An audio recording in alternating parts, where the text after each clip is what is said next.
Ladies and gentlemen, beware. Old Jiang is furious. He encounters a mysterious packet of white powder and, out of curiosity, opens it. Surprised, it's not sugar. The smell hits him like a flashback to his anti-drug lecture. Suddenly, his eyes dart to the coffee cup on the table, and a wild idea pops into his head. Old Jiang ponders over Weisstein Jiang's confession, sensing something's wrong. If Professor Xu drank the whole bag of ice at 12:30, how could he teach at the mock court later? Well, Jiang explains he left after pouring out the drugs. Perhaps he remembered the coffee during the break. Wait. He gave Xu that coffee. Turns out, the killer is him. Old Jiang swears he'll testify to clear his name, but on his way out, he can't help but ask, so how did you crack your computer password? Old Jiang ponders briefly and replies he bribed a computer shop clerk. Meanwhile, Cold's sister checks the surveillance footage and finds a black-clad thief wearing a wedding ring. Why did Shin Kai swipe Cold's sister's laptop? Let's set that aside. 3 days later, it's time. Professor X's case goes to court.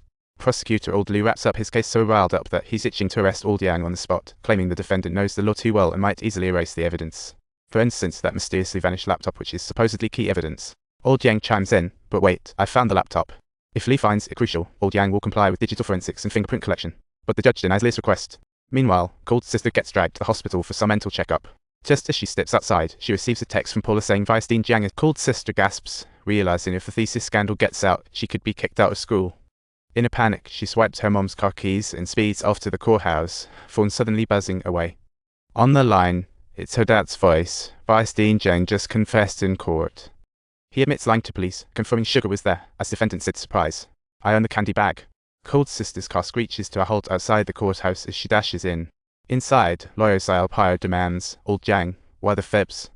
Old Jiang spills the beans. He hoped to frame Professor Yang Zongsun as the prime suspect. Talk about a plot twist. The judge throws in, what's going on? Old Jiang shrugs and plays it off, saying he must have dialed the wrong number. Seizing the moment, Zhao Pio asks Old Jiang if he's the real killer of Professor Xu. Cold's sister bursts into the courtroom, halting the trial. They finally open up to each other, and she complains, if you asked, did you kill him? We wouldn't be in this mess. Sure, she wished Professor Xu would just poof out of existence, but she didn't actually commit murder. That shouldn't have to bear the blame for something he didn't do. After a break in hearings, lawyer Liu calls for a new witness, arguing Old Jiang's behavior could be perjury. But Zhao Pio objects if Jiang's testimony gets tossed out, so does the court's evidence.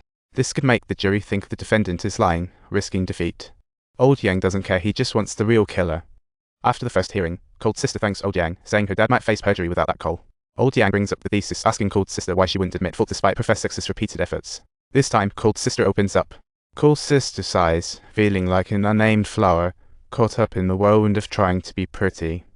Flowers in nature display a dazzling array of colors, yet it appears that people have a special preference for those that have been meticulously adorned. Over time, flower standards emerged, with some scoring them. Yet no one asked if flowers wanted a makeover. Every time flowers get styled painfully, the flower doctor says hang tight till you become potted. But the veterans warn her, life in the pot isn't that easy. Potted plants need to bloom 65 times before returning to nature. Talk about a major test. She once thought about running away, but those flowers that escape are labeled as outcasts. In her eyes, the top-notch flowers are the true oddballs, spending half their lives morphing into what others love. How sad is that? After the first trial, Old Yang bumps into Old Jiang back at the law school. Jiang asks why the help, and Yang just nonchalantly shrugs. Turns out, his laptop wasn't even password protected. Last time Jiang asked about it, Old Jiang immediately thought he was lying, clearly hiding something. That laptop only had thesis investigation against Cold's sister. He can't think of any other reason but to shield his daughter. As for whether the father and daughter duo actually killed Professor Xu, he still needs to carefully consider it over. Meanwhile, Paula's back at the study group, and the Jun turns around to ask, what did Lai Man Hao just say? Paula's face drops instantly. Last time Lai Man Hao came looking for her, he mentioned something about searching for his son. He even hinted that his sister Jiang Dan could help, but Jiang had been missing for 4 whole years, can't quite connect those dots. As Paula speaks, she flips through an old book left by her sister and unexpectedly finds a letter inside, and wait for it, the cover page bears Professor. She races over to Professor Yang's office with the letter, only to find Old Yang on a call with a stranger. Hey Jiang Dan, where's Director Yang's phone? Paul snatches it out of his hand and demands, where's my sister? But the call drops, and when Old Yang tries again, it shows the phone's off. Paula starts to panic.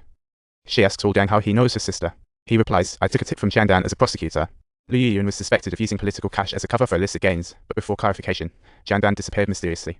If you enjoy our stories, don't forget to subscribe and join us in unwrapping more mysteries.